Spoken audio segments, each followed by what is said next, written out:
Soldier in the Rain, a movie starring Jackie Gleason, Steve McQueen, and Tuesday Weld. Produced and co-written by Blake Edwards, with music by Henry Mancini. A smash hit, right? Nope. But what went wrong?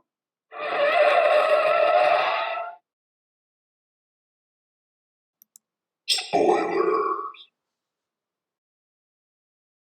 If you are 100% woke, this movie was made in the early 1960s, and you may wish to cancel it before it even gets started. Being aware and being able to acknowledge oppression and abuse is a good thing. We can't turn a blind eye to history and the behavior of the human race. We must learn from it. And think about it.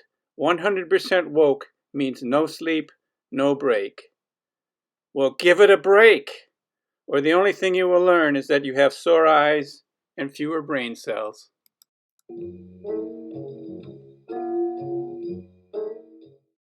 This movie is about two buddies, both contemplating life in a Southern Army base in the peacetime of the early 1960s, sandwiched somewhere between the Korean and Vietnam Wars. One soldier, Eustace Clay, is restless, ambitious, and yearning for civilian life. The other, Maxwell Slaughter, is content with Army life and the security it provides.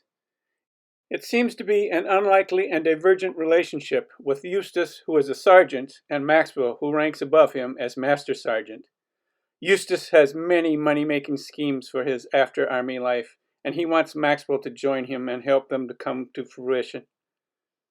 Eustace knows he is a country bumpkin, but he sees himself as an idea man, and Maxwell as the brains who has the eye for the details.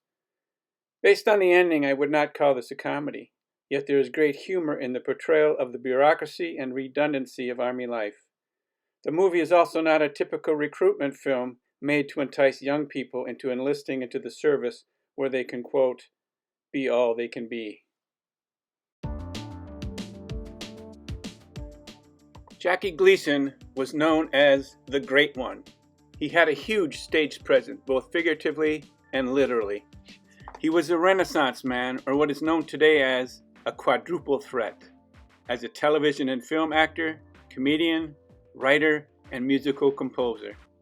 In 1952, he released the album Music for Lovers Only, which still holds the record for the longest stay on the Billboard Top 10 charts for 153 weeks. Gleason also had huge success in the 1950s as his popular television variety show spun off into The Honeymooners.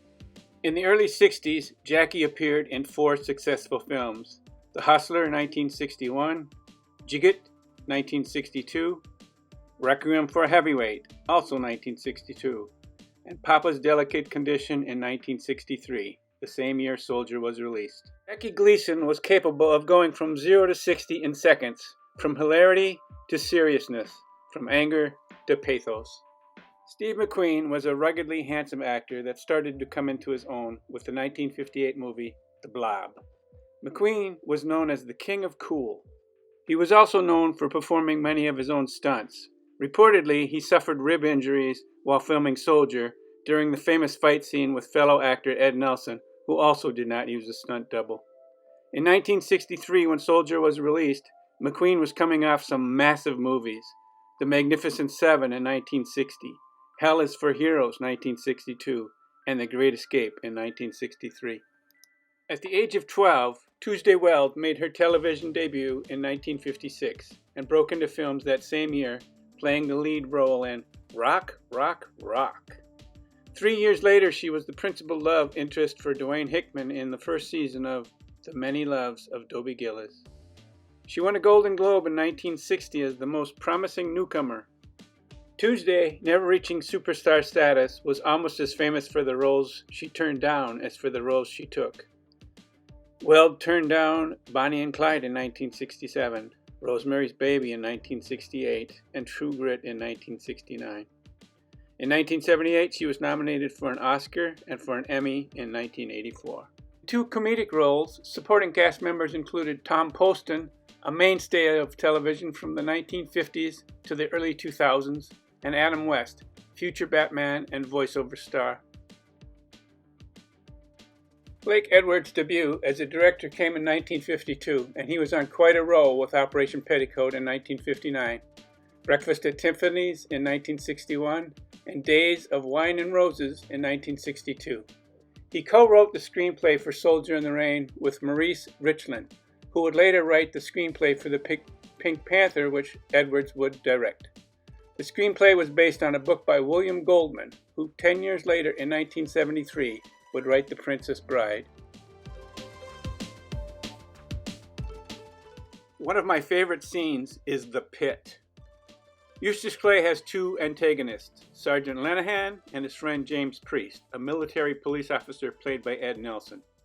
After a car accident involving Eustace, Lenehan, and Bobby Joe Pepperdine, who's portrayed by Tuesday Weld, Eustace is being railroaded into court when Bobby Joe claims she was driving instead of the drunken Lenehan, when in walks Maxwell Slaughter to help Bobby Joe see the light.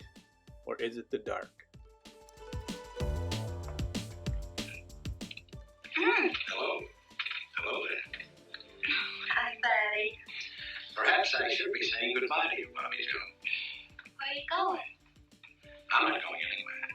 It's you that's going to take the trip. It's you that's going away, Bobby Joe. I ain't going no place. Oh, yes, you are. Yes, you are. You are going to the pit. What pit? Oh, it's a terrible place. Deep and dank. Full of creatures that crawl and creep and shriek in the night. Oh, you can't send me to no pit. It will be black as the devil's soul, and down you'll go, lower and lower.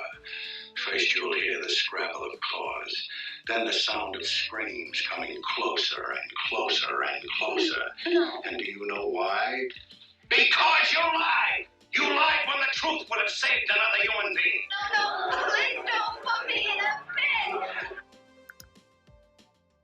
Later, Eustace begins to show Maxwell that life can be fun outside of the Army, and in a complete turnaround, Bobby Joe begins to date Maxwell and refers to him as her baby boyfriend. After all, the two of them love crossword puzzles.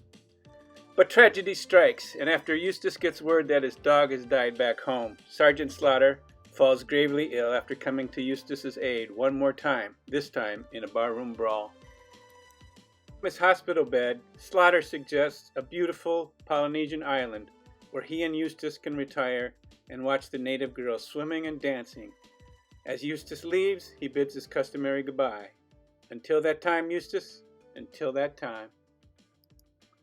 In a downpour, Eustace comes to visit Maxwell again, but Sergeant Slaughter has died.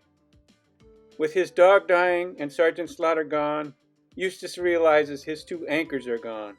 Sergeant Slaughter was always the force that brought him back to Earth and kept his wild ideas in check. Eustace realized that the Army will have to be the one to keep it real, and he re-enlists. Given the star power and writing credentials, why was this movie only moderately successful?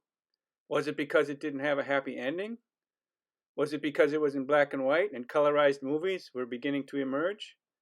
Or was it because 5 days before the release, President John F. Kennedy was assassinated in Dallas, Texas, and the country, the world, was in mourning and grief?